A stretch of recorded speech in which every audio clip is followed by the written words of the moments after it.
আসসালামু আলাইকুম সুপ্রিয় দর্শক, পদে টিভি 24 এর পক্ষ হতে আপনাদের সবাইকে আন্তরিক প্রীতি এবং শুভেচ্ছা জানাচ্ছি। প্রিয় দর্শক, বৈষম্য বিরোধী প্রেস ক্লাব এপিসি তৃণমূল টকশোতে আমরা আজকে যাকে যুক্ত করছি তিনি হচ্ছেন টাঙ্গাইল জেলার অন্যতম একজন নদীতমুখ, শহীদ প্রেসিডেন্ট জিয়াউর রহমানের অন্যতম একজন আদর্শ সৈনিক, সাবেক টাঙ্গাইল জেলার সরকারি এমএম কলেজ শাখা ছাত্র সংসদের ভিপি হিসেবে যিনি দায়িত্ব পালন করেছিলেন, টাঙ্গাইল জেলা ছাত্র দলের সভাপতি এবং সাধারণ সম্পাদক হিসেবে দায়িত্ব পালন করেছেন, সেই সাথে কেন্দ্রীয় ছাত্র দলে যাকে সহসভাপতি হিসেবে দায়িত্ব পালনের সুযোগ দেওয়া হয়, টাঙ্গাইল জেলা বিএনপির সংগ্রামী সাধারণ সম্পাদক হিসেবে যিনি দায়িত্ব পালন করছেন, একজন আইনবিদ হিসেবে যার পথ চলা রয়েছে, সেই সাথে টাঙ্গাইল 5 সদর সংসদীয় আসনের নন্দিত মুখ হিসাবে যিনি সর্বজন সুবিদিত জনাব অ্যাডভোকেট ফরহাদ ইকবাল আজকের অনুষ্ঠানের আলোচক। প্রিয় দর্শক, অনুষ্ঠানের ক্ষেত্রে কোনো প্রশ্ন যদি আপনারা করতে চান তাহলে স্ক্রলে দেখুন নম্বর কল করলে আমরা আজকের যিনি একজন তৃণমূল নেতা রয়েছেন, শহীদ প্রেসিডেন্ট জিয়াউর রহমানের আদর্শ নিয়ে রাজপথে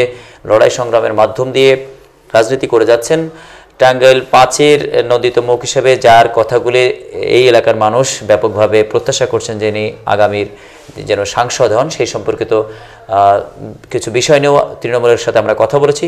দর্শক, আপনারা আমাদের সাথে যুক্ত থাকুন। আমরা আজকে যুক্ত করছি জনাব অ্যাডভোকেট ফরহাদ ইকবাল, যে জনাব আপনি দর্শক শ্রোতাদেরকে জানাতেন দীর্ঘ সময় ধরে আপনার পথ চলা একেবারে ছাত্র অবস্থা থেকেই ছাত্র সংসদের নেতৃত্ব, ছাত্র দলের নেতৃত্ব, এখন মূল দলের আপনি নেতৃত্ব দিচ্ছেন।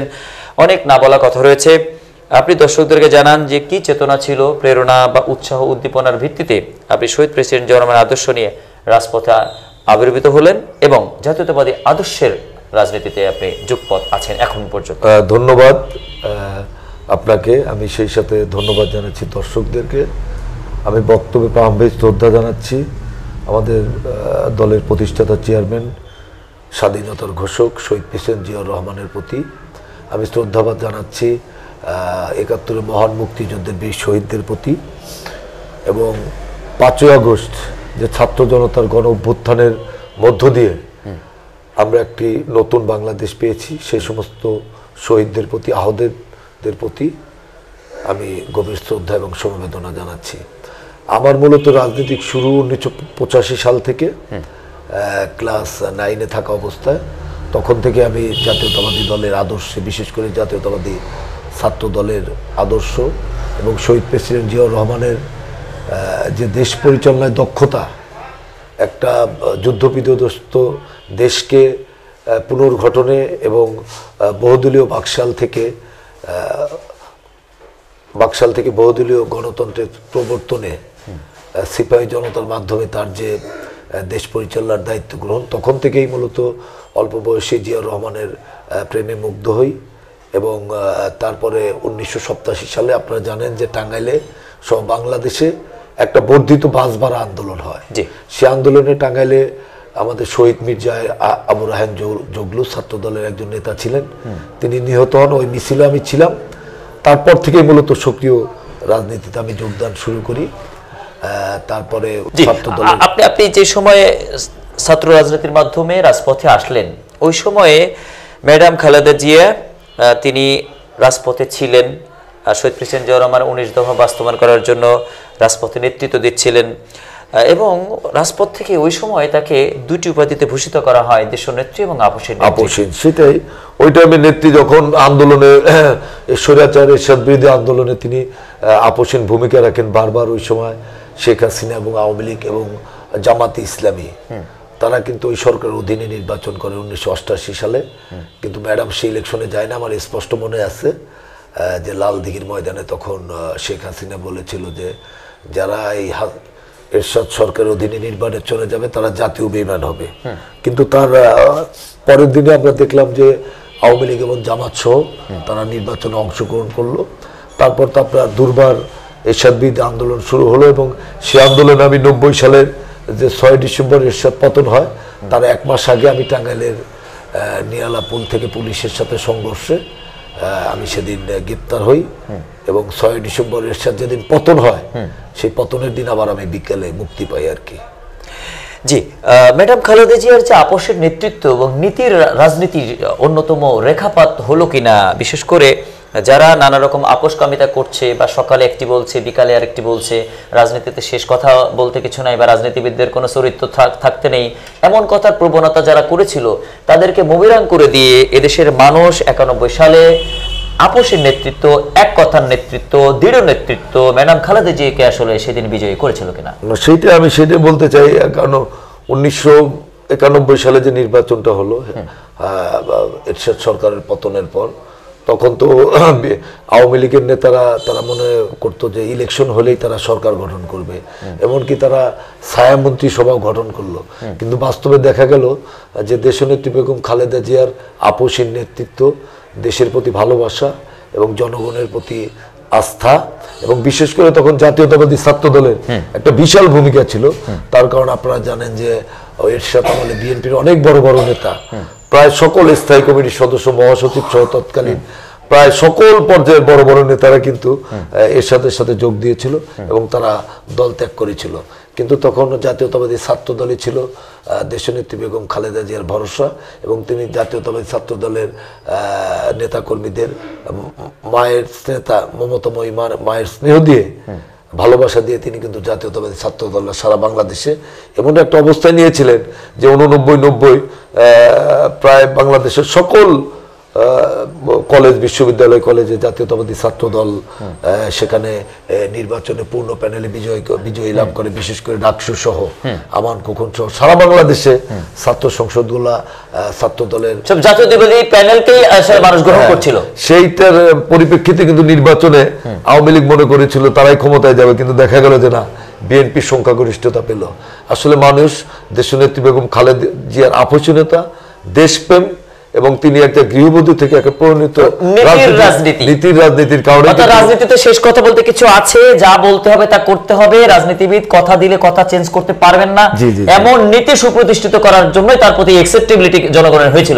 হ্যাঁ, সেই কারণেই কিন্তু জনগণ আস্থা রেখেছিল যে না, খালেদা জিয়ার কথা বিশ্বাস করা যায়, সে আমাদেরকে কথা দিলে তিনি কথা রাখবেন, এবং তিনি কিন্তু সেটা রেখেছেন। তিনি সংসদীয় গণতন্ত্র, এটা কিন্তু আমাদের বেগম খালেদা জিয়া এটাই তিনি প্রবর্তন করেন, সংসদীয় গণতন্ত্র। এটা কিন্তু তখন আগে তো প্রেসিডেন্সিয়াল গভর্নমেন্ট ছিল, এবং তিনি কিন্তু সংসদীয় গণতন্ত্র প্রবর্তন করেন। বাংলাদেশের প্রথম নারী প্রধানমন্ত্রী হিসেবে তিনি শপথ গ্রহণ করেন, রাষ্ট্রনায়কত্বে আসলেন, দায়িত্ব পালন করলেন। এই কিছুদিন পরেই তার সুযোগ্য সন্তান, বড় সন্তান মায়ের পিছু পিছু তিনি রাজপথে আসলেন, তৃণমূলের নেতাকর্মীদের সাথে যুক্ত হলেন। তৃণমূলের কমিটি থেকে এখন তিনি ভারপ্রাপ্ত চেয়ারম্যান হিসেবে দায়িত্ব পালন করছেন। আপনার দেখা তারেক রহমান কিভাবে তৃণমূলের নেতাকর্মীদের সাথে মিলে মিশে নিজের নেতৃত্বটিকে বিকশিত করে নেতাকর্মীদের প্রাণের স্পন্দন হয়ে আজ এই পর্যন্ত এসছেন? আসলে তারেক রহমানের সাথে আমার কাছে যাওয়ার বা মেশার অনেক সুযোগ হয়েছে। কারণ আমি যখন জাতীয়তাবাদী ছাত্র দলের টাঙ্গাইল জেলার সভাপতি এবং কেন্দ্রীয় ছাত্র দলের সহসভাপতি, তখন ওনার সাথে আমার ওই কক্সবাজারে একটা শিক্ষা সফরে যাওয়ার সুযোগ হয়েছিল। তখন তাকে দেখেছি, তিনি মূলত শহীদ জিয়াউর রহমানের প্রতিচ্ছবি, এবং আমার মনে আছে জি, এবং তিনি রাজনীতিতে একটা গুণগত পরিবর্তন আনতে চেয়েছিলেন। আমার মনে আছে যে জাতীয়তাবাদী ছাত্র দলের যখন সভাপতি, তখন টাঙ্গাইলে জেলা ছাত্রলীগের একটা সম্মেলন হয়। সে সময় তৎকালীন কেন্দ্রীয় ছাত্রলীগের সাধারণ সম্পাদক সহ সেই সম্মেলনে আসে। আমাদের উপর থেকে নির্দেশ দেওয়া হয় যে তোমরা জেলা ছাত্র দলের যারা আছো তাদেরকে বরণ করে নেবে। আমরা কিন্তু ছাত্রলীগের সেই সম্মেলনে গিয়ে আমরা আমাদের জেলা ছাত্রদের পক্ষ থেকে ফুলের মালা দিয়ে বরণ করেছি। আবার আর একটা জিনিস আমার মনে পড়ে যে যখন মানে শেখ হাসিনার পুত্র সজীব জয়, তিনি তো বিদেশ থাকেন, বাংলাদেশে যখন আসেন তখন কিন্তু তাকে স্বাগত জানার জন্য তারেক রহমান তার 32 নম্বরের বাসায় জয়কে ফুলের তোড়া দিয়ে পাঠিয়েছিলেন। অবশ্য তিনি গ্রহণ করেন নাই, হীনমন্যতার পরিচয় দিয়েছিলেন। এবং তিনি রাজনীতিতে একটা বিনয়, সভ্যতা, নম্রতা, ভদ্রতার রাজনীতি তিনি সুপ্রতিষ্ঠিত করতে চেয়েছিলেন, কিন্তু সেটি তার আসলে সাপে বর হলো কিনা শেখ হাসিনা বা আওয়ামী লীগ তাদের শাসন আমলে তারেক রহমানের ব্যাপারে এত এত নেতিবাচক বিষোদ্গার করেছে, এত ভাবে তাকে রাজনৈতিকভাবে চাপে রাখার চেষ্টা করেছে, এমনকি 111-এর কেউ একটা বিশেষ সহযোগিতার মাধ্যমে। ধন্যবাদ, আপনি গুরুত্বপূর্ণ একটা প্রশ্ন করেছেন, ধন্যবাদ। আমি আপনাকে বলতে চাই, কারণ দেশি বিদেশি সাম্রাজ্যবাদী শক্তি তারা বুঝতে পেরেছিল যে তারেক রহমান শহীদ জিয়াউর রহমানের প্রতিচ্ছবি। তারেক রহমান কিন্তু জিয়াউর রহমানের মতো একটা ন্যাশনাল লিডার তিনি আবির্ভূত হতে চেয়েছিলেন, হতে যাচ্ছিলেন।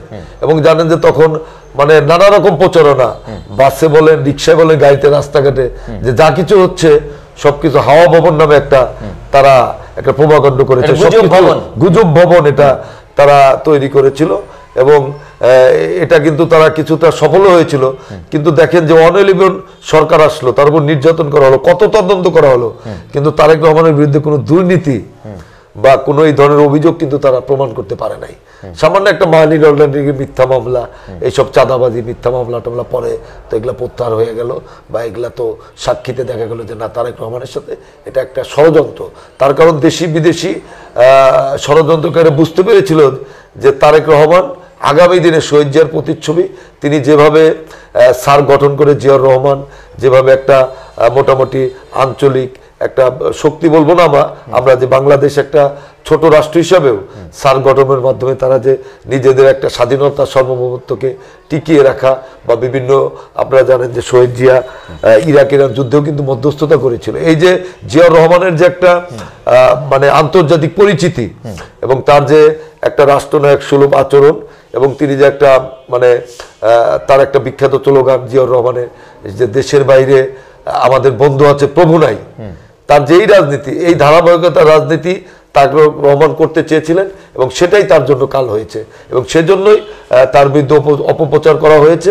কিন্তু পরবর্তী দেখা গেছে যে শুধুই কি অপপ্রচার, যেভাবে মিথ্যা মামলার পরে শত মামলা ছাড়িয়ে গেছে, যে তারেক রহমানের মামলা আওয়ামী লীগের আমলে শক্তিশালী তাদের সকল ক্ষমতা প্রয়োগ করেও তারেক রহমানের বিরুদ্ধে মামলার রায় করানো যায়নি বিচারককে, এমন ঘটনা ঘটেছে। 21 আগস্টের গ্রেনেড হামলার মতো সাজানো মিথ্যা মামলায় তাকে যে সাজা দেওয়ার যে প্রবণতা করতে চাচ্ছিল বিচারক, তার জায়গা থেকে তার আমলে আওয়ামী লীগের আমলে তারেক রহমান খালাস পাওয়াটা কত বড় আসলে তার রাজনৈতিক পরিচয়। হ্যাঁ, ধন্যবাদ। আসলে 111 হয়েছিল যে বিএনপিকে ধ্বংস করে, মানে জাতীয়তাবাদী শক্তিকে ধ্বংস করে এখানে একটা আমাদের পার্শ্ববর্তী দেশের নিয়ন্ত্রণ প্রতিষ্ঠা করার কিন্তু একটা 111-এর প্রচেষ্টা ছিল। এবং আপনারা জানেন সেই 111-এর সময় কিন্তু সবচাইতে নির্যাতিত কিন্তু জিয়া পরিবার, বিশেষ করে তারেক রহমানকে আপনারা জানেন যে রিমান্ডের নামে তাকে শারীরিক নির্যাতন করা হয়েছে এবং তিনি চিকিৎসার জন্য তখন কোনোভাবে লন্ডনে চলে যান। এবং তারপরে অনেক মামলা, দুদক বলেন, তার জোবাইদুর রহমান থেকে শুরু করে বেগম খালেদা জিয়া এবং জিয়া পরিবারের সকলের নামে কিন্তু অনেক তদন্ত করে মামলা করার চেষ্টা করেছে, কিন্তু কোনো যেটা সত্য কোনো মামলা তারা করতে পারে না। এবং একটা আপনারা জানেন যে চাঁদাবাজির একটা মামলা করেছিল, সেখানে কিন্তু আপনার সেই বিচারক কিন্তু তাকে খালাস দিয়েছিল। খালাস দেওয়ার পরে কিন্তু তিনি দেশে থাকতে পারেননি, তাকে কিন্তু বিদেশে চলে যেতে হয়েছিল। এবং আমি মনে করি সম্পূর্ণ 111-টাই হয়েছিল যে বিএনপির নেতৃত্বকে ধ্বংস করা, খালেদা জিয়ার নেতৃত্বকে ধ্বংস করা, বিশেষ করে উদীয়মান নেতা মানে যিনি বাংলাদেশকে নেতৃত্ব দেবেন সেই তারেক রহমানের রাজনীতিকে ধ্বংস করার জন্যই মূলত এই 111-টা হয়েছিল। তারেক রহমানকে এদেশ থেকে বিদেশে মুসলেকা আদায় করে তাকে পাঠানো হলো এবং তিনি রাজনীতি করতে পারবেন না এমন মুসলেকা তাতে উল্লেখ ছিল। সেই তারেক রহমান তৃণমূলের নেতাকর্মীদেরকে কিভাবে উজ্জীবিত করলেন, কিভাবে সুসংঘবদ্ধ করলেন, কিভাবে নেতাকর্মীদের সাথে মিলবন্ধন তৈরি করে সেই 8000 কিলোমিটার দূর থেকে প্রতিটি নেতাকর্মীর প্রাণের স্পন্দন হয়ে একটি দল, এত বড় একটি দলকে এক এবং অভিন্ন রাখা, 20 দলের মতো একটি মহাজোট, এই জোটকে পর্যন্ত একেবারে ভঙ্গুর না করার মতো একটা শক্তিশালী জোটের নেতৃত্ব দেওয়ার বিষয়গুলি আপনারা লাস্ট 15.5 বছর আসলে কিভাবে দেখেছেন? ধন্যবাদ। আসলে তারেক রহমান তিনি দলের ভারপ্রাপ্ত চেয়ারম্যান হওয়ার পর, বিশেষ করে ম্যাডাম খালেদা জিয়াকে মিথ্যা মামলায় কারাগারে নেওয়ার পর তিনি দলের দায়িত্ব নেন।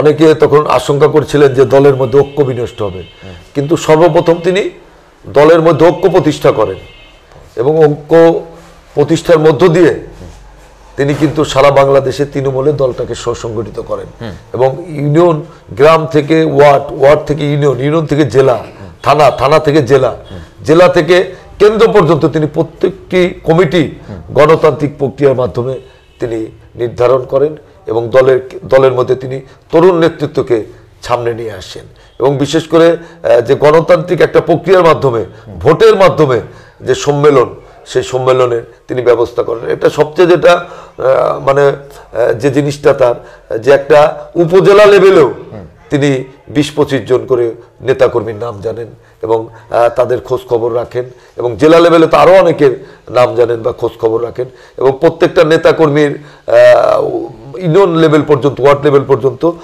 তিনি তার প্রত্যেকটা নেতাকর্মীর ডাটা, ফোন নম্বর, তার সব কিছু তার সাথে আছে, তার মানে আয়ত্তে আছে এবং তিনি যখন তখন যে কোনো নেতাকর্মীর সাথে যোগাযোগ করতে পারেন বা কথা বলতে পারেন।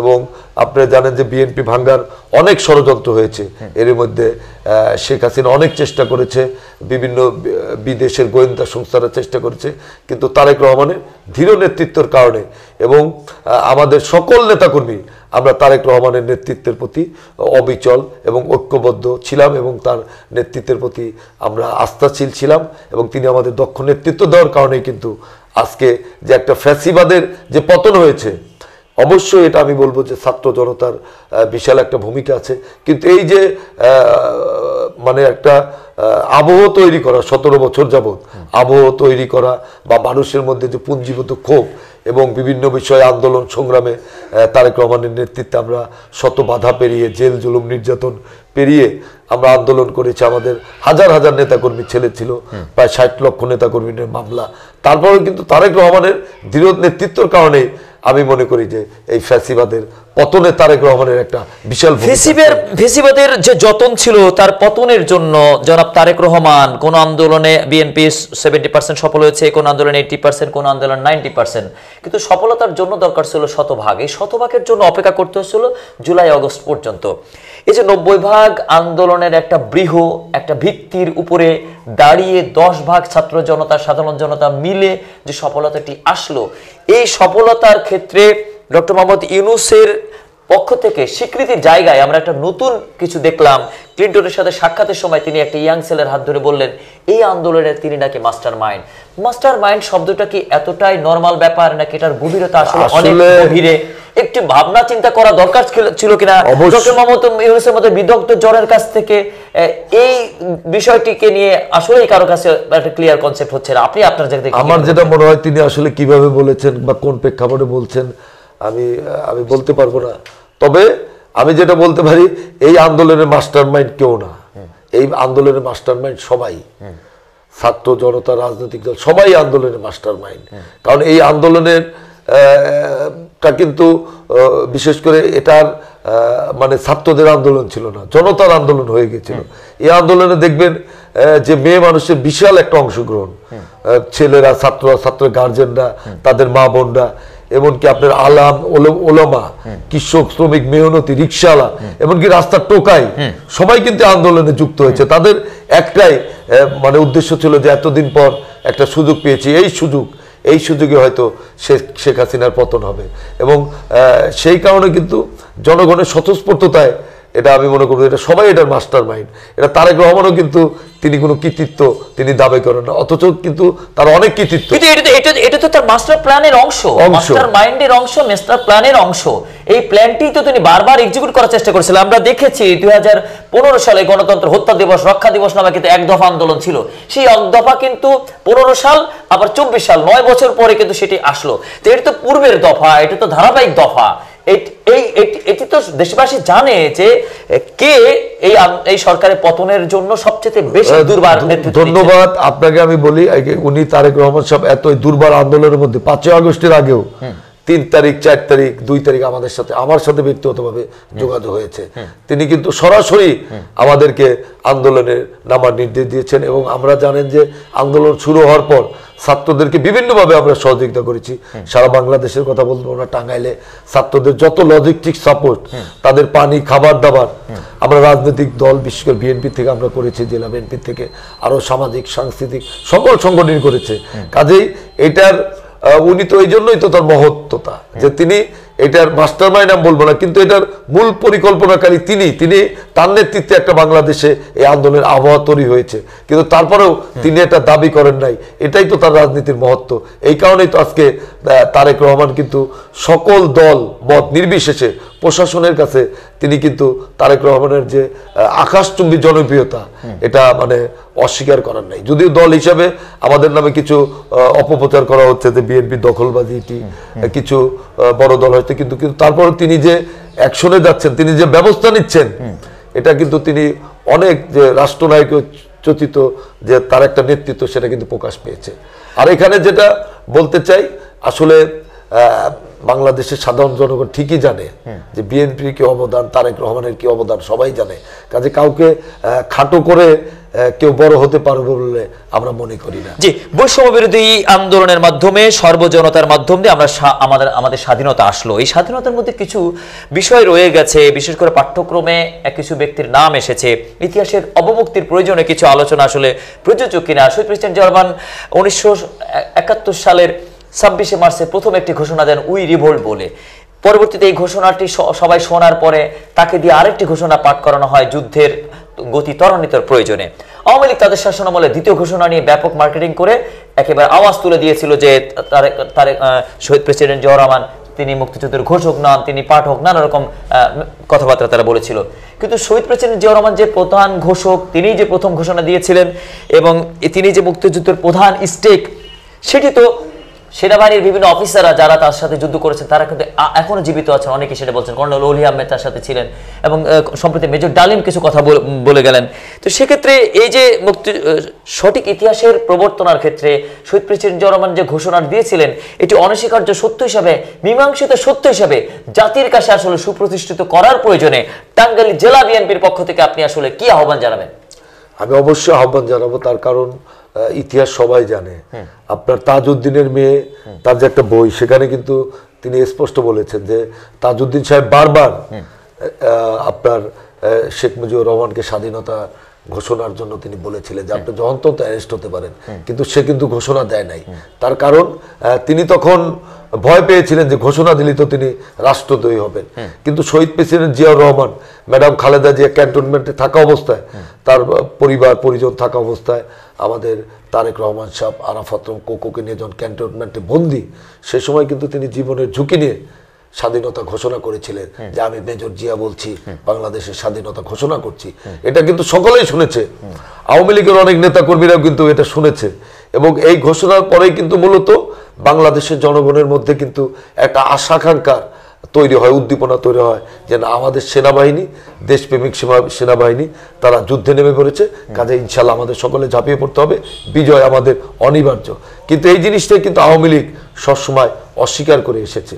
এবং শহীদ প্রেসিডেন্ট জিয়াউর রহমানকে সহ আরও যারা মুক্তিযোদ্ধা, তাদেরকে কিন্তু মানে মুক্তিযোদ্ধা হিসেবে স্বীকৃতি দেওয়া হয় না। কত কত সময় তাকে রাজাকারও বলা হয়েছে।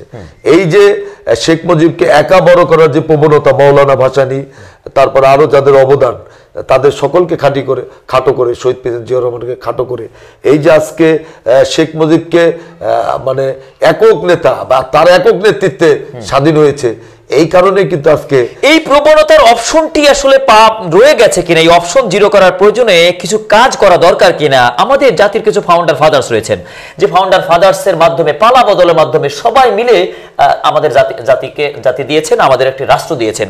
সেক্ষেত্রে যারা ফাউন্ডার ফাদার্স, শেরেবাংলা একে ফজলুল হক, মুসলিম জনতা আব্দুল হামিদ খান ভাসানী, স্যার সলিমুল্লাহ এবং মুক্তিযুদ্ধের একটা প্রেক্ষাপট তৈরি করার জন্য শেখ মুজিবুর রহমানেরও কিছু মর্যাদা এবং অবশেষে স্বাধীনতার ঘোষণা দেওয়ার কারণে শেষ ব্যক্তি হিসেবে শহীদ প্রেসিডেন্ট জিয়া রহমানও আমাদের জাতি গঠনের ফাউন্ডার ফাদার্সকেরা এদেরকে একটা প্যারালাল জায়গায় রাখাটা অতীব দরকার কিনা। কারণ একক ব্যক্তি হিসেবে যে জাতির পিতা করার প্রবণতা সেটি নস্যাৎ কল্পে প্রত্যেকের কৃতজ্ঞতা বা প্রত্যেকের ত্যাগকে বা তাদের দায়িত্বশীলতাকে সামনে রাখা অতীব জাতিগতভাবে আসলে দরকার কিনা। অবশ্যই দরকার। স্বাধীনতা যুদ্ধে যার যা ভূমিকা ছিল, যার যে মর্যাদা, সেটা দেওয়া উচিত। যারা শহীদ হয়েছে, তো আমরা শহীদের তালিকায় তো এখন পর্যন্ত করতে পারি নাই যে কতজন আসলে শহীদ হয়েছে, এটা কিন্তু প্রকৃত তালিকা আমরা করতে পারি নাই। আর মুক্তিযোদ্ধার আওয়ামী লীগ মুক্তিযোদ্ধার সপক্ষ শক্তি দাবি করে, তাদের আমলেই হাজার হাজার ভুয়া মুক্তিযোদ্ধা বের হয়েছে। কাজে যার যে অবস্থান ইতিহাসে, শহীদ প্রেসিডেন্ট জিয়াউর রহমানের যে অবস্থান, শেখ মুজিবুর রহমানের যতটুকু অবস্থান, মাওলানা ভাসানী তিনি তো 1957 সালে পাকিস্তানকে আসসালামু আলাইকুম দিয়ে দিয়েছেন। কাজে যার যার ভূমিকা সেটা তাদেরকে দিতে হবে। এইটা যদি আমরা দিতাম তাহলে রাষ্ট্রহিত হিসাবে আমরা আরো অনেক দূরে এগিয়ে যেতাম, কিন্তু সেইটা কিন্তু আপনার আওয়ামী লীগ দেয় নাই। এবং আপনারা জানেন যে জিয়াউর রহমান জীবদ্দশায় কোনোদিনই কিন্তু শেখ মুজিবকে নিয়ে কোনো কটূক্তি করে নাই বা তার যেটুকু মর্যাদা দেওয়ার চেষ্টা করেছে, কিন্তু আওয়ামী লীগ কিন্তু সেটা মানে শহীদ প্রেসিডেন্ট জিয়াউর রহমানকে অনেক খাটো করার চেষ্টা করেছে, কিন্তু তাকে যত খাটো করা হয়েছে তার জনপ্রিয়তা কিন্তু তত বৃদ্ধি পেয়েছে। তার কারণ তিনি একজন স্বাধীনতার ঘোষক, তিনি শুধু ঘোষণাই দেননি, তিনি রণাঙ্গনে তিনি মুক্তিযুদ্ধ করেছেন। এবং তার নামে সেক্টর কমান্ডারের মানে যে তার যে জেট ফোর্স তার নামে নামকরণ করা হয়েছে। এবং তিনি মুক্তিযুদ্ধে যেরকম সফল, মুক্তিযুদ্ধকে ফিরে এসে তিনি কিন্তু আবার কর্মরত রাষ্ট্র গঠনে সফল। এবং তার 3.5 বছরে কিন্তু তলাবিহীন ঝুরির যে হেনরি কিসিঞ্জারের যে তলাবিহীন ঝুরির যে তিনি বলেছিলেন, 3.5 বছরে কিন্তু সে বাংলাদেশকে কিন্তু ঘুরে দাঁড় করিয়েছিলেন। এই কারণে কিন্তু সাম্রাজ্যবাদী শক্তি এবং আধিপত্যবাদী শক্তির দেশি বিদেশি ষড়যন্ত্রে কিন্তু তাকে হত্যা করা হয়। মুসলিম জননেতা আব্দুল হামিদ খান ভাসানী, এই বিদগ্ধ জন আপনাদের টাঙ্গাইলের সন্তান, এই আপনার প্রিয় টাঙ্গাইলের প্রিয় মানুষটি, তিনি এদেশের স্বাধিকারের জন্য রাজনৈতিক দল গঠন করেন। তার দল থেকে তাকে তাড়িয়ে দেওয়া হয়। পরবর্তীতে তিনি তার জায়গা থেকে আরেকটি দল করে এগোতে থাকেন। তিনি একজনকে বরপুত্র হিসেবে গ্রহণ করলেন, জনাব শেখ মুজিবুর রহমানকে। তিনি তার পিতার সম্মান দিতে পারলেন না। অবশেষে মুক্তিযুদ্ধের ঘোষণার পর থেকে শহীদ প্রেসিডেন্ট জিয়াউর রহমানকে তিনি তার আরেকজন রাজনৈতিক পুত্র হিসেবে গ্রহণ করলেন এবং রাজনৈতিক দল গঠন, নিজের যে প্রতীকটি ধানের শীষ, আজকে যে ধানের শীষ প্রতীক, সেই প্রতীকটি পর্যন্ত বিএনপির জন্য তিনি দান করে দিয়ে শহীদ প্রেসিডেন্ট জিয়াউর রহমানকে আদর্শিক রাজনীতির প্রশিক্ষণ দিয়ে যে মানুষটি বিদায় হয়ে গেছেন, ইতিহাসে অমর হয়ে গেছেন, সেই বিদগ্ধ জনাব আব্দুল হামিদ খান ভাসানীকে টাঙ্গাইলবাসী আপনারা আসলে কিভাবে লালন করেন, কিভাবে ধারণ করেন? মুসলিম জনাব মৌলানা ভাসানী তো একজন নেতা ছিলেন, কৃষ্ণ শ্রমিক মুসলিম মানুষের নেতা, এবং তাকে আধ্যাত্মিক নেতাও বলা যায়। এবং তিনি কিন্তু মানে 1900 যে নির্বাচন, ওই পাকিস্তানের যে জাতীয় পরিষদ নির্বাচন স্বাধীনতা যুদ্ধের আগে, যেখানে আওয়ামী লীগ সংখ্যাগরিষ্ঠ পেল, সেখানে কিন্তু তিনি অত্যন্ত রাজনৈতিক বিচক্ষণ ছিলেন। তিনি কিন্তু ভোটের বাক্সে লাথি মারো বাংলাদেশ কায়েম করে তিনি কিন্তু ভোট বর্জন করেছিলেন। এটার একটা মাত্র উদ্দেশ্য যে আওয়ামী লীগ যাতে সংখ্যাগরিষ্ঠতা পায়। তিনি যদি তখন ভোট বর্জন না করতেন, ভাসানী ন্যাপ তাদের দল ছিল, তিনি যদি ভোটে গেতেন তাহলে কিন্তু শেখ মুজিবের একক সংখ্যাগরিষ্ঠতা পাওয়াটা অসম্ভব ছিল। তিনি এই চিন্তা চেতনা থেকেই কিন্তু তিনি নির্বাচন বর্জন করেন। এবং তারপরে কিন্তু আপনারা জানেন যে পাকিস্তান তো বাংলাদেশকে ক্ষমতা দিতে অনেক গরিবেশি করেন। আর মূলত মৌলানা ভাসানী তো নেতাদের নেতা, জি, শেখ মুজিবেরও উনি নেতা ছিলেন। আজকে তিনি যতই মানে তাকে জাতির পিতা বলা হোক বা শেখ মুজিবকে তারা বলে, আমরা বলি না, কিন্তু তার নেতা তো আপনার আব্দুল হামিদ খান ভাসানী। এবং তিনি তো তাকে আমাদের যারা মুরব্বী আছে অনেক শুনেছি, কতবার যে এসে এই মৌলানা ভাসানীর কুড়ে ঘরে তিনি এসে বসে থেকেছেন, কত পরামর্শ নিয়েছেন। তিনি শেখ মুজিব জানতেন যে মৌলানা ভাসানী কি জিনিস। কাজেই আর মৌলানা ভাসানী তো আমাদের, তিনি সারা জীবন মানুষের জন্য রাজনীতি করেছেন, নিজের জন্য কিছু রেখে যান নাই। তিনি শুধু একজন রাজনীতি, ছেঁড়া পাঞ্জাবি ধরে দুজন রাজনৈতিক নেতা এগোলেন, একজন বঙ্গবন্ধু থেকে একেবারে বঙ্গশত্রুতে পরিণত হয়ে গেলেন, আরেকজন একেবারে মহা মানব হিসাবে এদেশের মানুষকে কাঁদিয়ে, লক্ষ লক্ষ মানুষকে কাঁদিয়ে পৃথিবী থেকে বিদায় নিলেন। এই যে আদর্শিক বরপুত্র জনাব আব্দুল হামিদ খান ভাসানীর নীতির আদর্শ, কর্পদেক্ষীন কোন সম্পদহীন যে আদর্শ শহীদ প্রেসিডেন্ট জিয়াউর রহমান ধারণ করেছিলেন, যার কারণে সম্পদের ব্যাপারে আজ পর্যন্ত কেউ বলতে পারে না যে শহীদ প্রেসিডেন্ট জিয়াউর রহমান তার শাসনামলে কোনো সম্পদ অর্জন করেছেন, পরিবারের জন্য কিছু রেখে গেছেন। এই যে ঐতিহাসিক মানে এই যে নীতির একটি প্রেক্ষাপট, এই যে আদর্শিক পিতার কাছ থেকে তার আদর্শিক সন্তান শহীদ প্রেসিডেন্ট জিয়াউর রহমান পেলেন, এটি কত বড় আসলে একটি প্রাপ্তি। আমি আপনাকে একটা বলি, ধন্যবাদ, ভালো কথা বলেছেন। আপনি দেখেন যে শেখ মুজিবের বংশের কাউকে চেনেন না, আপনি কাকে চেনেন না? শেখ সেলিম, শেখ হেলাল, এরকম 20টা এমপি আছে ওদের, কিন্তু আপনি জিয়াউর রহমানের একটা আত্মীয় স্বজনের নাম আমরা জানি না, আমি দল করি আমি জানি না। কাজেই জিয়াউর রহমান পারিবারিক কারণে বিশ্বাসী ছিলেন না, আত্মীয় স্বজনকে তিনি প্রশ্রয় দিতেন না। আজকে জিয়াউর রহমানের কোনো আত্মীয় স্বজন এমপি নাই, মন্ত্রী ছিল না, বা কাউকে আমরা চিনি না। এই যে একটা দেশপ্রেমিক হিসাবে, একটা দেশ যে প্রেম শহীদ প্রেসিডেন্ট জিয়াউর রহমান মৌলানা ভাসানীর কাছ থেকে যে তিনি পেয়েছিলেন, যে দেশপ্রেমিক সত্যিকারের একটা সততা, গুরু শিষ্যের একটা সম্মিলন, অপূর্ব সম্মিলন। সেটাই, এই কারণে কিন্তু মাত্র 3.5 বছর ক্ষমতায় ছিল, আজও বাংলাদেশে কিন্তু জনপ্রিয় শহীদ প্রেসিডেন্ট জিয়াউর রহমান, এবং তার জনপ্রিয়তা এবং 19 দফা ধরেই কিন্তু আজকে কিন্তু বাংলাদেশে এগিয়ে চলছে। 19 দফার পর আপনার ভিশন 20, তারপরে 31 দফা, এগুলা কিন্তু শহীদ প্রেসিডেন্ট জিয়াউর রহমানের উপর, তার জনপ্রিয়তার উপর ভর করেই কিন্তু আজকে বিএনপি এখনো টিকে আছে। শেখ হাসিনা তার আমলে এই আদর্শিক পিতার প্রতি অশ্রদ্ধা করে তার অনেক জায়গায় তার নাম পরিবর্তন করে দিয়ে অনেকগুলি প্রতিষ্ঠানে জনাব আব্দুল হামিদ খান ভাসানীর নাম ছিল, সেটি পরিবর্তন করে শেখ মুজিবের নাম দিয়েছিল। সেটি বুমেরাং হয়ে গেল কিনা, আবার আদর্শিক পিতা সামনে এসে গেলেন কিনা, সম্মানের জায়গায় আপনাদের এলাকার প্রিয় নেতা মুসলিম জননেতাকে এদেশের মানুষ নতুন করে আবার লালন এবং পালন করছে কিনা, ধারণ করছে। অবশ্যই মৌলানা আব্দুল খান ভাসানী, আমি তো বললাম নেতাদের নেতা, তিনি শহীদ প্রেসিডেন্ট জিয়াউর রহমান, শেখ মুজিব সকলেরই তিনি নেতা। এবং আপনারা জানেন আমাদের আর একজন টাঙ্গাইলের কৃতি সন্তান শামসুল হক, আওয়ামী লীগের প্রতিষ্ঠাতা সাধারণ সম্পাদক, তার বাড়ি কিন্তু টাঙ্গাইলে, এবং তাকেও কিন্তু আমরা যতটুকু জানি ইতিহাস, যে শেখ মুজিব তাকে ষড়যন্ত্র করে তাকে সরিয়ে দিয়ে ওই পথে নিতে হবে, এবং তাকে অনেক নিয়ে অনেক ঘটনা আছে, রটনা আছে, যে তাকে কিভাবে পাগল সাজানো হয় এবং তার পরিবারে কিভাবে একটা অঘটন ঘটানো হয়, এগুলা কিন্তু টাঙ্গাইলে অনেক মানুষ জানে, বিদগ্ধজন যারা মুরব্বী। কাজে আমরা মনে করি যে টাঙ্গাইলের আওয়ামী লীগের যে মানে প্রথম সভাপতি সম্পাদক, এরা কিন্তু টাঙ্গাইলের, মৌলানা ভাসানী এবং দুজনেই কিন্তু টাঙ্গাইলের। কাজে এই দুইটা ব্যক্তি কিন্তু আজকে আওয়ামী লীগের কাছে তারা কোনো সম্মান পেত না, শ্রদ্ধা পেত না, বা তাদের মৃত্যুবার্ষিকী জন্মবার্ষিকী পালন হতো কিনা আমি বলতে পারবো না। কিন্তু মৌলানা ভাসানী মানুষের হৃদয়ে আজীবন থাকবে, যতদিন বাংলাদেশ থাকবে, স্বাধীনতা সার্বভৌমত্ব থাকবে, ততদিন মৌলানা ভাসানী মজলুম নেতা এবং জনগণের নেতা হিসেবে তিনি বেঁচে থাকবেন আমাদের হৃদয়ে। 75-এর 7 নভেম্বর টানটান উত্তেজনা, ব্রিগেডিয়ার খালেদ মোশাররফ এবং K M Shafiullah major general, তাদের একটা উইং, তারা যাচ্ছেন নেতৃত্ব নিতে। এদিকে কর্নেল তাহের জাসদের মাধ্যম দিয়ে তারও নেতৃত্ব নিতে চাচ্ছেন। মাঝখানে প্রতিবন্ধকতা হিসাবে জনাব মেজর জেনারেল জিয়াউর রহমানকে তারা অ্যারেস্ট পর্যন্ত করে রেখেছেন। এমন অবস্থায় তিনি মুক্তিযুদ্ধের জন্য, দেশবাসীর জন্য সে সময় নিজের জীবন বাজি রেখেছিলেন। এবার লাখো জনতা, সিপাহী জনতা তার জন্য জীবন বাজি রেখে তাকে মুক্ত করলেন এবং এদেশের শাসনভার হিসেবে তাকে দায়িত্ব দেওয়া হলো। সেনা ছাউনি থেকে এসে হৃদয়টিকে বড় করে মানুষের মাঝে যে মাইল হেঁটে পুরো মানচিত্রটাকে পায়ের নিচে রেখে তিনি যেভাবে আদর্শ প্রতিষ্ঠা করে গেলেন, যার কারণে 5.5 বছর আমরা যেটি দেখতে পেলাম আপনার চোখে, আপনার অনুভূতিতে, আপনার দেখায় শহীদ প্রেসিডেন্ট জিয়াউর রহমানের এই নেতৃত্ব, আন্তর্জাতিক সম্পর্ক এবং উন্নত বাংলাদেশ গড়ার রূপ পরিগ্রহ। দেখেন, আসলে শহীদ প্রেসিডেন্ট জিয়াউর রহমান যেখানে শেখ মুজিবের শেষ, সেখানে জিয়াউর রহমানের শুরু। জি, আসলে আপনারা জানেন যে 75-এর 15 আগস্ট শেখ মুজিবকে সপরিবারে হত্যা করা হলো একটা সেনা বিদ্রোহের মাধ্যমে। তখন কিন্তু সেনাপ্রধান ছিল জেনারেল শফিউল্লাহ, তিনি কিন্তু সেনাপ্রধান ছিলেন না। কিন্তু তখন কিন্তু শফিউল্লাহরা তারা কিন্তু কোনো পদক্ষেপ গ্রহণ করা নাই। এবং আপনারা জানেন যে এক পর্যায়ে কর্নেল রাশেদ মোশাররফ পাল্টা অভ্যুত্থানের মধ্য দিয়ে শেখ মুজিবকে, জিয়াউর রহমানকে তিনি গ্রেপ্তার করেন।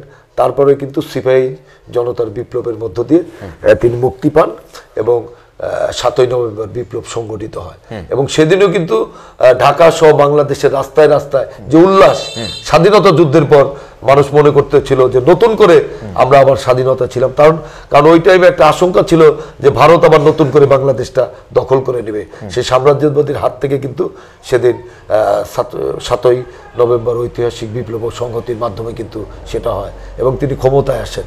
ক্ষমতায় আসার পর দেখেন যে তিনি বিশেষ করে কর্মসংস্থানের ব্যাপারে, আমার যে আজকে যে গার্মেন্ট শিল্প, যেটা আমাদের মেইন রেমিটেন্স, এটা কিন্তু শহীদ প্রেসিডেন্ট জিয়াউর রহমানের অবদান।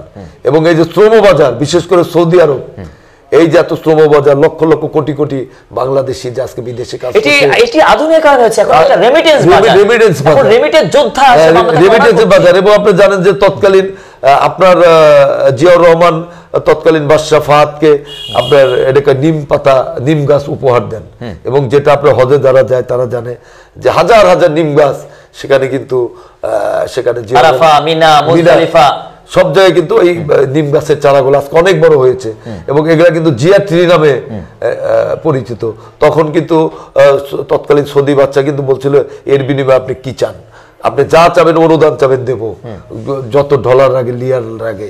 কিন্তু তিনি বলেছেন না, আমার দেশের দক্ষ শ্রমিক আছে, আপনি আপনার দেশে যদি এগুলা আপনি করেন, কাজে লাগান, তাহলে আমি খুশি হব। তারপরেই কিন্তু বাংলাদেশে এই মানে বিদেশে যে শ্রমবাজার, এটা কিন্তু শহীদ প্রেসিডেন্ট জিয়াউর রহমানের উপর, এত কিছুর পরেও কিন্তু আমরা টিকে আছি এই সমস্ত রেমিটেন্সের। এই রেমিটেন্স যোদ্ধাদের কাছে শহীদ প্রেসিডেন্ট জিয়াউর রহমানের এই কৃতিত্বটা আসলে মনে আছে কিনা, বিএনপির উচিত কিনা শহীদ প্রেসিডেন্ট জিয়াউর রহমান এর এই কৃতজ্ঞতা, তার ত্যাগ এবং এই সূচনাকারী হিসাবে, রেমিটেন্স ফাদার হিসাবে, রেমিটেন্স ফাউন্ডার হিসাবে প্রবাসীদের কাছে রিপ্রেজেন্ট করা, বা প্রবাসীরাও শহীদ প্রেসিডেন্ট জিয়াউর রহমানকে ধারণ করার দরকার কিনা, লালন করা দরকার কিনা, তাকে ওন করা দরকার কিনা প্রবাসীরা, যে জনাব শহীদ প্রেসিডেন্ট জিয়াউর রহমানের মাধ্যমে তারা তাদের এই ভাগ্যের দুয়ারটি খুলেছে, ভাগ্যের চাকায় তাদের ঘুরেছে। অবশ্যই এটাও অনেক বিদেশিরা ওন করে, এখন তো একদিন তো তারা বলতে পারে না, অবশ্যই তারা ওন করে।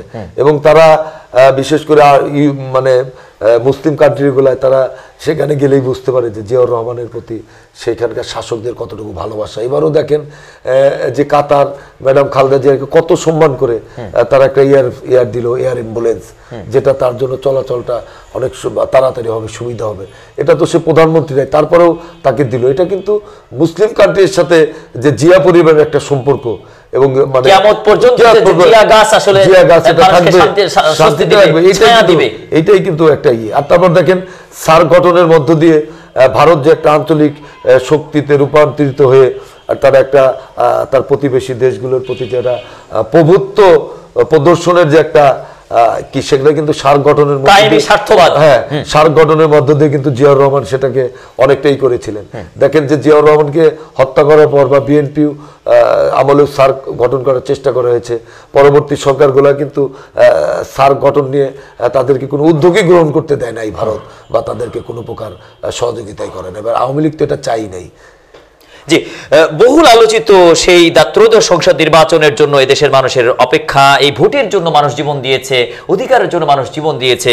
যে শিশুটি 18 বছর আগে জন্মেছিল, সে দেখেনি সুন্দর কোনো পরিবেশে ভোট হয়, সে জানে ব্যালট বক্সের চিন্তায়, সে জানে একতরফা ভোট, সে জানে রাতের ভোট বা ওয়াকওভারের ভোট, এইগুলি জানে। সেক্ষেত্রে এই ভোটের সংস্কৃতির জন্য আগামী ত্রয়োদশ সংসদ নির্বাচনের ক্ষেত্রে 300 আসনে জাতীয়তাবাদী দলের প্রার্থীরা তারা কাজ করছেন। টাঙ্গাইলে 8টি সংসদীয় আসনের, টাঙ্গাইল 5 সংসদীয় আসনে আপনার পদচারণা রয়েছে, আপনার নেতাকর্মীরা আপনাকে সংসদ সদস্য প্রার্থী হিসেবে দেখতে চান, আপনাকে সংসদে পাঠাচ্ছেন। এদিকে আপনি আইনবিদ, আবার জনগণ চাচ্ছে আপনাকে আইন প্রণেতা বানাতে। আইনবিদ এবং আইন প্রণেতা এটার সমন্বয়ের ক্ষেত্রে আপনার দল, জাতীয়তাবাদী দল বিএনপি এবং পার্লামেন্টারি বোর্ড আগামী ত্রয়োদশ সংসদ নির্বাচনের ক্ষেত্রে টাঙ্গাইল 5 সদস্য সংসদীয় আসনের ক্ষেত্রে আপনার ব্যাপারে কেমন ভূমিকা, বা আপনার ব্যাপারে কি সিদ্ধান্ত নেবেন বলে আপনি মনে করেন, বা আপনার কোনো বিশেষ আপিল আছে কিনা?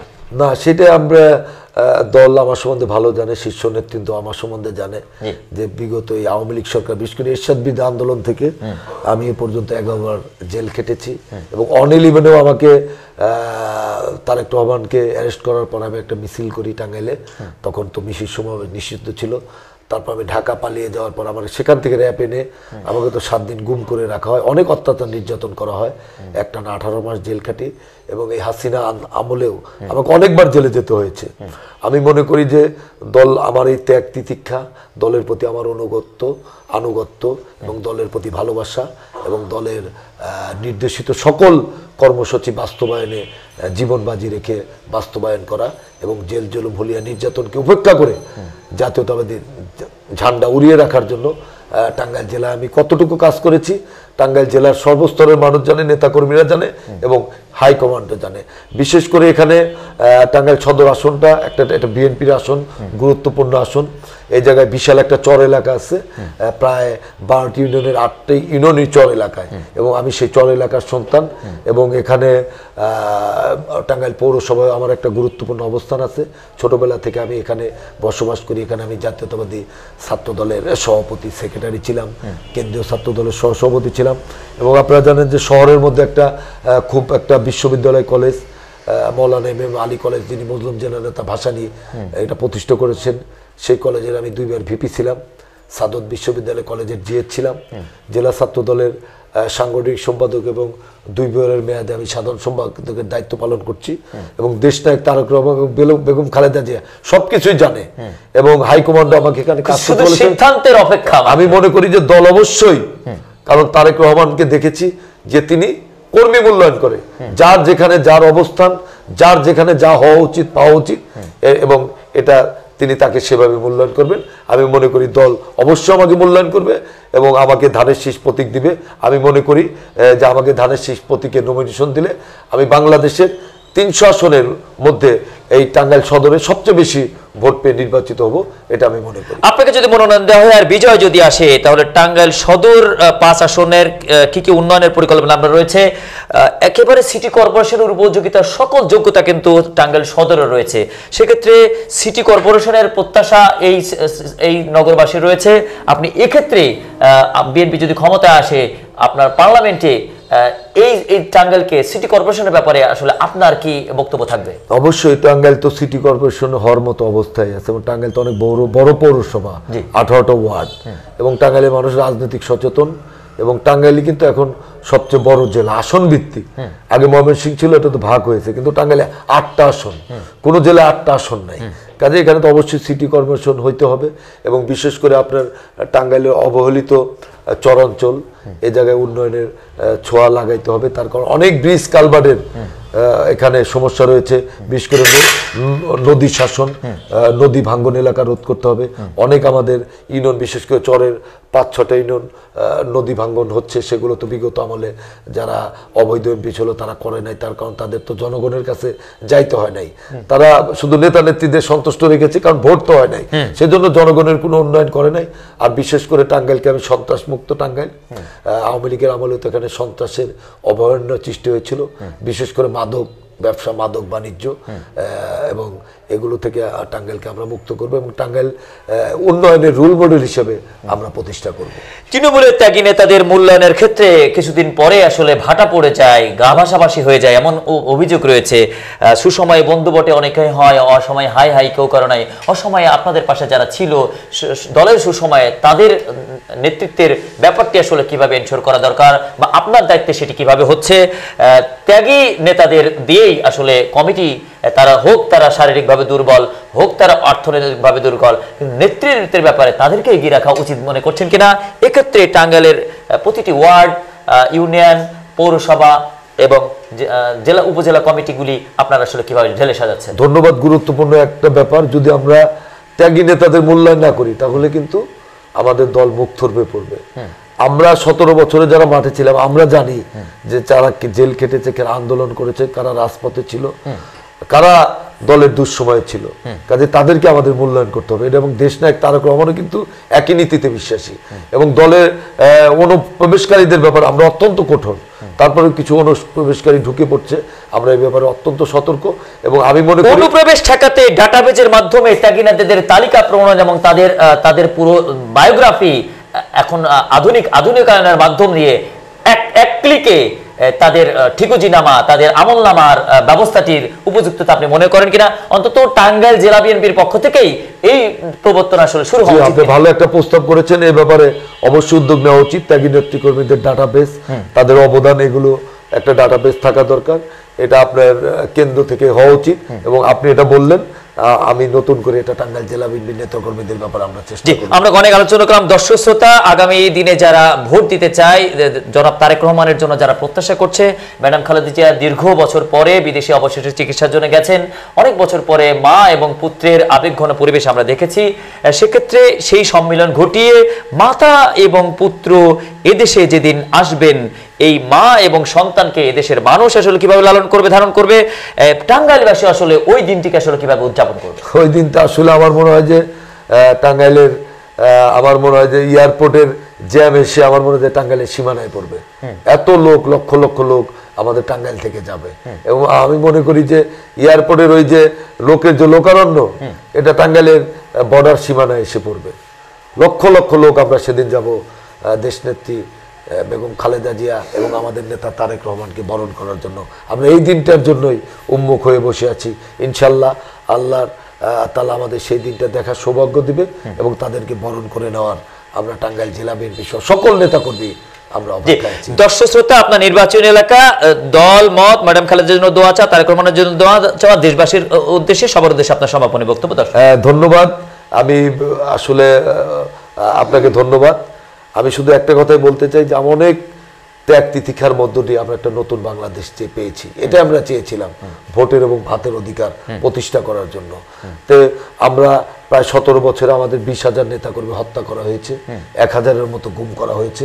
সর্বশেষে আন্দোলনে জানেন আপনি 2000 ছাত্র জনতা আন্দোলনে 2000 মানুষকে হত্যা করা হয়েছে, প্রায় 50,000-এর মতো আহত, এবং 2000-এর মতো মানুষকে অন্ধ, কারো এক চোখে গুলি লেগেছে, কারো 2 চোখে গুলি লেগেছে। বিশেষ করে 63 জন কিশোরী নিহত হয়েছে। তাই এই সম্প্রের বাংলাদেশকে আমরা গড়ে তুলতে যে ভোটের অধিকারের জন্য আমরা আন্দোলন করেছি, এবং আমার ন্যায্যতা, সমতা, আমরা মনে করি যে আমরা সকল রাজনৈতিক দল, ফ্যাসিস্ট দল বাদে আমাদের ক্ষুদ্র স্বার্থ ত্যাগ করে আমরা ঐক্যবদ্ধভাবে আমরা বাংলাদেশটাকে গড়ে তুলব। এবং আমরা ইনশাল্লাহ আমাদের যে প্রতিশ্রুতি, কিভাবে আমরা বাংলাদেশটাকে গড়ব, কিছু সংস্কারের বিষয় আছে। এই সংস্কারগুলো একটা চলমান প্রক্রিয়া, কারণ আজকে যেটা সংস্কার প্রয়োজন করলাম সেটা আবার কালকেও সেটা পরিবর্তন করা লাগতে পারে, কারণ সংস্কার একটা চলমান প্রক্রিয়া। আমরা মনে করি যে একটা রাজনৈতিক সরকারও তো সংস্কার করতে পারে। আর আমি মনে করি যে সংস্কার টেবিলে বসে নয়, জাতীয় সংসদে বসে সংস্কার হওয়াটা জরুরি, আইন প্রণয়নের মাধ্যমে, কারণ এটা জনগণ তাদের ম্যান্ডেট থাকে। তাই আমি মনে করি অতি দ্রুত এই সরকার একটা নির্বাচন দেবে, সেই নির্বাচনে আমরা সব দল অংশগ্রহণ করব। জনগণ যাদের বেছে নেবে তারাই দেশ পরিচালনা করবে, এবং ছাত্র জনতার যে গণঅভ্যুত্থানের মধ্যে যে প্রত্যাশা, যে সংস্কার, সেই সংস্কার আমরা বাস্তবায়ন করব। ইতিমধ্যে জানেন যে বিএনপি সংস্কার ঘোষণা করেছে, এবং যেখানে যে সরকারের যে সংস্কার কমিটি করেছে, বিএনপির অনেকগুলো কিন্তু সেই জায়গায় আছে। অনেক প্রধানমন্ত্রী সংস্কার কমিশনের পুরো নাম কিন্তু 31 দফার মধ্যে রয়েছে, 31 দফার মধ্যে রয়েছে। কাজেই সেজন্য আমরা মনে করি যে বিএনপি অবশ্যই সংস্কার করবে, এবং বাংলাদেশের রাজনীতির ইনশাল্লাহ আগামী দিনে একটা সুষ্ঠু নির্বাচন হবে। সেই নির্বাচনের মধ্যে দিয়ে জনগণই তাদের প্রতিনিধি নির্বাচন করবে, এবং তারাই প্রয়োজনীয় সংস্কার করবে। আর যদি সংস্কার করতে ব্যর্থ হয় তাদেরও পরিণতি একই হবে, এটা কিন্তু আমরা জানি। সেই জন্য বিএনপি অত্যন্ত সতর্ক আছে। বিএনপি অবশ্যই, জনগণ যদি বিএনপি ম্যান্ডেট দেয়, অবশ্যই বাংলাদেশের একটা বহুদলীয় গণতন্ত্র, যে শহীদ প্রেসিডেন্ট জিয়াউর রহমান যে ধারাবাহিকতা সৃষ্টি করেছিলেন, সেইটাই এখানে সমতার ভিত্তিতে বাংলাদেশটা চলবে। আমরা একটা নতুন বাংলাদেশ পাবো। জি, আপনাকে আমাদের সাথে যুক্ত থাকার জন্য ধন্যবাদ জানাচ্ছি। প্রিয় দর্শক, আপনাকে ধন্যবাদ। জি, এতক্ষণ যুক্ত ছিলেন নেতৃত্ব শহীদ প্রেসিডেন্ট জিয়াউর আদর্শ নিয়ে রাজপথের নেতৃত্ব দিতে কেন্দ্রীয় ছাত্র দলের নেতৃত্ব দিয়েছেন, জেলা বিএনপির সাধারণ সম্পাদক তিনি দায়িত্ব পালন করছেন। আইনবিধি হিসাবে, আইন সেবার পাশাপাশি, আইন পেশার পাশাপাশি তিনি এত বড় একটি বৃহৎ জেলার জাতীয়তাবাদী আদর্শের নেতৃত্বের ধারক এবং বাহক হিসেবে নানা মামলা হামলার মাধ্যমে, নির্যাতন ও নিপীড়নের মাধ্যমে তিনি রাজপথে টিকে আছেন। তার ত্যাগের পুরস্কার স্বরূপ আগামী ত্রয়োদশ সংসদ নির্বাচনের উপযুক্ত প্রার্থী হিসেবে দল তাকে মনোনীত করবেন বলে তৃণমূল মনে করছে, ত্যাগী নেতা কর্মীরা মনে করছে। তাদের এই মনে করাকে গুরুত্ব দিয়ে জনাব তারেক রহমান এবং পার্লামেন্টারি বোর্ড গুরুত্ব দিয়ে তাকে সংসদে প্রতিনিধিত্ব করার সুযোগ দিবেন বলেই সাধারণ মানুষের বিশ্বাস। দর্শক, পরবর্তী অনুষ্ঠানে নতুন কোনো আলোচককে বা আজকের আলোচককে পুনরায় নতুন কোনো বিষয় নিয়ে আলোচনা করার জন্য পরবর্তী অনুষ্ঠানে যুক্ত করার প্রত্যাশা রেখে আজকের মধ্যে বিদায় টানছি। আমাদের সাথে থাকুন। আসসালামু আলাইকুম।